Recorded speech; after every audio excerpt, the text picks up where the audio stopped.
My parents come first. Your mom has to leave. Lol. My husband said this to my mother out of the blue. Believe it or not, his parents had moved into our house without even asking. Okay, I'll go, my mother said sadly and left the house in tears.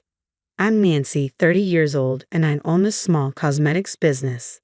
My husband Jimmy is also 30 and works as a hairstylist. We met through work and have been married for a year. Before getting married, I lived with my mother, who is chronically ill. She has been single since divorcing my dad. After dating Jimmy for a year and a half, we talked about marriage. I asked if we could live with my mom after getting married because I couldn't bear to leave her alone. At first, Jimmy didn't want to live with my mother because he thought it would be awkward. We couldn't agree on this, so we decided to meet each other's parents. When Jimmy came to my house and met my mother, he was surprised. This house is big and beautiful. It's big enough for several people, Jimmy said, admiring it, but he still didn't want to live there. So, I offered to pay all the living expenses if he agreed to live with us. He agreed to this. I also met his parents. Their house was old and worn out, but they were very kind to me. With our living situation settled, we got married. I make more money than Jimmy, and my friends noticed the difference in our incomes. But since he had a job and was independent, I didn't worry about the money. I liked his personality more. I'm usually a pessimist, but Jimmy's cheerful personality made me feel happy. I was glad to have him as my life partner. Jimmy, who is friendly and works as a hairstylist, quickly got along with my mother, so I thought living together would be easy. But I was wrong. After we got married, Jimmy started relying on me more and more for money. My mother didn't like this and often scolded him. Jimmy, are you borrowing money from Nancy again? I've never seen you pay it back, my mother would say. Jimmy, annoyed, would reply, I'll pay it back with my next paycheck. You said you borrowed money because you didn't have enough to go out drinking. But if you don't have money, you should stop going out, my mother argued. It's for work, so I can't avoid work-related outings, Jimmy replied. My mother wasn't convinced. Basically, you stay at home all day so you can't understand. Jimmy got annoyed. To ease the tension, I quickly said, I get why you want to go out with colleagues, so it's okay.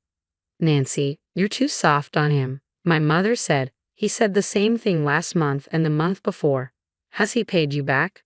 No, he hasn't paid me back. In the years since we got married, I've lent Jimmy several thousand, but he hasn't paid most of it back. Since he doesn't pay for living expenses, it's hard to believe he's out of money, I added. Then Jimmy said, living with your mother is really hard. She's so difficult. Since I have to deal with that, borrowing some money should be okay, right? You agreed to this by letting me cover the living expenses. I'm not lending you any more money. Please, I don't have much with my low salary, I replied. Even though I kept refusing, Jimmy kept asking for money until I eventually gave in. I knew this couldn't continue and tried to talk seriously with him, but he always dismissed it with a smile. Honestly, I'm thinking about divorce, I admitted. When we were dating, Jimmy often treated me to meals and gave me gifts. Now, even though it's only been a year since we got married, things have changed a lot. I hoped he would change, but that hope quickly faded. Jimmy quit his job at the salon without telling me and then got into debt from gambling. I'm sorry, I'll pay it back for sure. Can you cover my debt? He secretly asked me. But my sharp-witted mother noticed and joined in. Are you asking Nancy for money again? No, Jimmy looked uncomfortable, not wanting my mother to know. But I was really angry and told my mother everything. She exploded with anger. There's no way we're covering your debt. Get a new job and pay it off yourself. I'm in trouble because the repayment deadline is coming up. Can't you and Nancy cover it? Jimmy pleaded. I'm in trouble because the repayment deadline is approaching. Can't you and Nancy cover it? Don't be ridiculous. My mother was furious. Ever since living with you, MIL, it's been nothing but lecturing. I'm getting stressed out. You even criticize my appearance, saying it's not appropriate for a hairstylist. Jimmy was irritated. Are you saying this is my fault? I didn't gamble before we got married. I started going to casinos and horse races because I didn't want to come home. That's just an excuse. I'm borrowing money because Nancy said it's okay. It has nothing to do with you. Calm down, both of you. I tried to intervene, but it was in vain. It turned into a huge argument.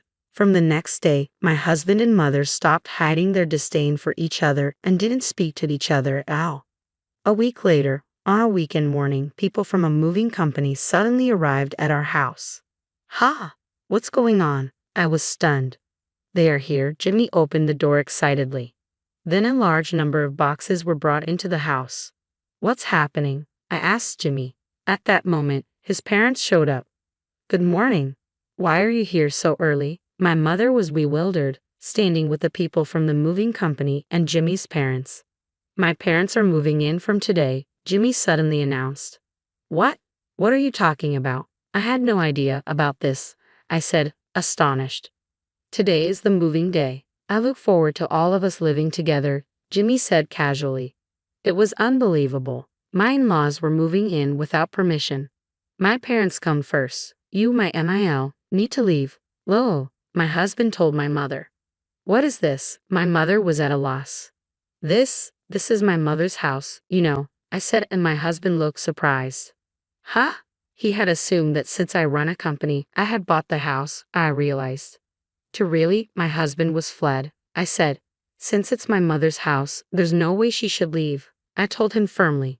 But they've already moved out of their house. What? Are you serious? I was stunned by his rashness. Did you think we would just allow them to move in unannounced? I asked. No, but the house is big and you have money, so what's the problem? I was infuriated by his flippant attitude. Enough already. You're unemployed, in debt, and now this? Absolutely not. Shut up. You should experience living with in-laws too. For the first time, my husband yelled at me with a terrifying face. I won't let them leave. I was intimidated, having never seen him like this. He used to be so kind. How did things get to this point? Did my request for him to live with us change him this much? No, it wasn't that. Maybe we shouldn't have gotten married in the first place. I was filled with despair at that moment. Fine, I'll leave, my mother spoke up. What? I was shocked. I'm sorry. It was wrong of me to ask my married daughter to live with me. My mother looked sad. I desperately tried to explain, but I was worried about you living alone with your illness. That's why I asked Jimmy to live with us. It's okay then, Jimmy and I will leave. You can stay here, it's fine. See, your mother is okay with it, my husband said with a smirk. He was clearly thrilled about my mother leaving. My mother went to her room and started packing her suitcase. I'll come back for my things once I find a place. Mom, wait, I said frantically. Nancy, be nice to your in-laws. My mother quickly packed her things and headed to the front door. Goodbye, my husband said. Goodbye, my mother replied, tears streaming down her face. Mom, this house has been our home since before I was born. Are you really going to let it go over this? I tried to stop her. She looked down, wiping her tears with a tissue. Her shoulders were shaking as she couldn't stop crying. It's okay, I'll handle the house expenses, so don't worry. Goodbye, she said, her voice breaking and her eyes red. Watching her slender back as she left, I felt a deep anxiety. Yay, we got the house. My husband was triumphant. After my mother left, I couldn't believe his attitude. I quickly packed a suitcase with my essentials and decided to leave the house too. You're leaving just because my parents moved in. My husband called after me, but I ignored him and walked out. After that, I stayed in the same hotel as my mother and commuted to work from there. I had brought with me 5 days' worth of suits, but I was missing many things since I left in a hurry, so I bought what I needed. A month flew by as I was busy with work. One day, I took a day off during the week and went to our old home with my mother. We unlocked the door and entered the house. In the living room, we found my husband, his parents, and another woman. Nancy and mother. My husband stammered, surprised by our sudden arrival. The house was cluttered and messy compared to before. As usual, Jimmy and his parents were working and were living comfortably. MIL, you look different. Jimmy noticed the change in my mother, who used to be in her room, dressed in clothes without makeup. Now, she was dressed up with full makeup and wearing high-end brand clothes and jewelry. The first thing my mother said was, I've sold this house and the land. You need to move out. Move out? What are you talking about? Jimmy and his parents were shocked. The movers will be here soon. They'll pack my furniture, appliances, and belongings. They'll also pack your things. You need to leave within a week. Wait, what is going on? My husband was floored. I own this house and the land. I've let you stay here rent-free for over a month, so you should be grateful, my mother said firmly. No way. We're not leaving. My husband strongly resisted. In a week, this house and land will belong to someone else. If you're still here, then you'll be trespassing, and the police will get involved. Is that what you want? My mother had planned to sell the house and land for some time. The house was too big and hard to manage, so she was considering moving to a smaller, more manageable place. When Jimmy's parents moved in, she seized it as an opportunity to get back at Jimmy for causing me so much pain. Jimmy was stunned when he learned this. So when you were crying as you left the house? Oh, those tears were because I was trying so hard not to laugh at your triumphant face. I was acting. Didn't you think I was good? My mother said, laughing. Ma'am, it's time, her secretary informed her. Ma'am? My husband was stunned. You didn't know? I'm a consultant for the cosmetics company. When he heard the company name, my husband was shocked. Wait, that huge company? I thought you were unemployed. Well, I am at home a lot because of my chronic illness, so I left the company to Nancy's brother. Nancy is the president of our subsidiary. I didn't know any of this. Seems my daughter didn't trust you enough to tell you. Anyway, I'm leaving now. Make sure you move out by the deadline. With that, my mother left the house gracefully with her secretary. Nancy, why didn't you tell me? My husband immediately asked. I thought it would make living together even more difficult. Besides, I was worried you might try to borrow money from her too. Hearing my reason, my husband smirked. So, it turns out you have more wealth than I thought. The new place must be nice too, right? We'll move there too. That's not happening. I'm here to discuss our divorce. What? Divorce? My husband looked incredulous. And this woman sitting casually on the sofa, she's your mistress, isn't she? I said, looking at the woman who lowered her face uncomfortably. No, it's a misunderstanding. She's just an acquaintance, nothing more. My husband defended himself.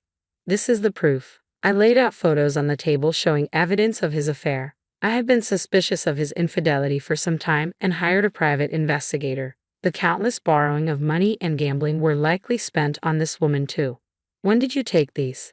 The photos showed him entering a hotel with the mistress. I'll be demanding alimony. Realizing he couldn't hide anymore, my husband apologized. I'm sorry, I'll break it off with her. The divorce isn't just because of the affair. You don't work and you've racked up debt. I kept hoping you'd change, but I can't wait any longer. Hearing this, my husband countered, but you earn enough, so it would have been fine if I stayed home as a house husband, right? Why should I support a house husband who also cheats and racks up debt? I used to work, but since he kept lending me money, I lost the motivation. So it's my fault you stopped working. Then it's even clearer we should divorce. Seeing my resolve, my husband conceded, okay, let's divorce. I'll pay the alimony. I called the lawyer who had been waiting outside. We drafted a legal document regarding alimony, and my husband signed the divorce papers. I have prepared the lawyer to draft the documents, but I'm still entitled to half of your assets. We've been married for a year, so I should get half your annual income, he said, as if it were a matter of course. But it wasn't going to be that easy. We had a prenuptial agreement stating that there would be no division of assets in the event of a divorce. Remember what, Jimmy? You agreed to the prenup, didn't you? No, he finally remembered. It was agreed that there would be no division of assets if we divorced within 2 years. Yeah, I agreed, but I didn't expect this. Jimmy looked pale. At the time, you didn't imagine we'd separate, so you agreed to it without much thought. So if we divorce, you don't get a cent. You'll be only paying alimony. Hearing this, Jimmy hung his head. At that moment, the movers arrived, and I began directing them to pack. Wait a minute. What's this about being unemployed and in debt? You said you were a company president. Jimmy's mistress, who had kept quiet until now, shouted loud enough for the whole house to hear. Sorry, I was originally a hairstylist. I'm unemployed now, but I plan to find a new job soon. Apparently, Jimmy had lied about his job to his mistress. I'm breaking up with you, she shouted and immediately left the house. The movers finished packing my mother's and my belongings, then started packing Jimmy's and his parents' things. His parents were in shock at this sudden eviction. Later, I went to the local government office and filed for divorce. Our marriage lasted only a year. After we separated, Jimmy desperately searched for a new job but couldn't find one with conditions as good as his previous job, so he struggled to find employment. With alimony payments and debts, Jimmy and his unemployed parents ended up homeless. They eventually found part-time jobs and managed to rent a rundown apartment. My mother and I moved to a new place. It's a modest home but surrounded by nature and very comfortable. I have no lingering feelings for Jimmy, and I'm not considering remarriage right now. My work as a company president is fulfilling, and I'm living happily with my mother.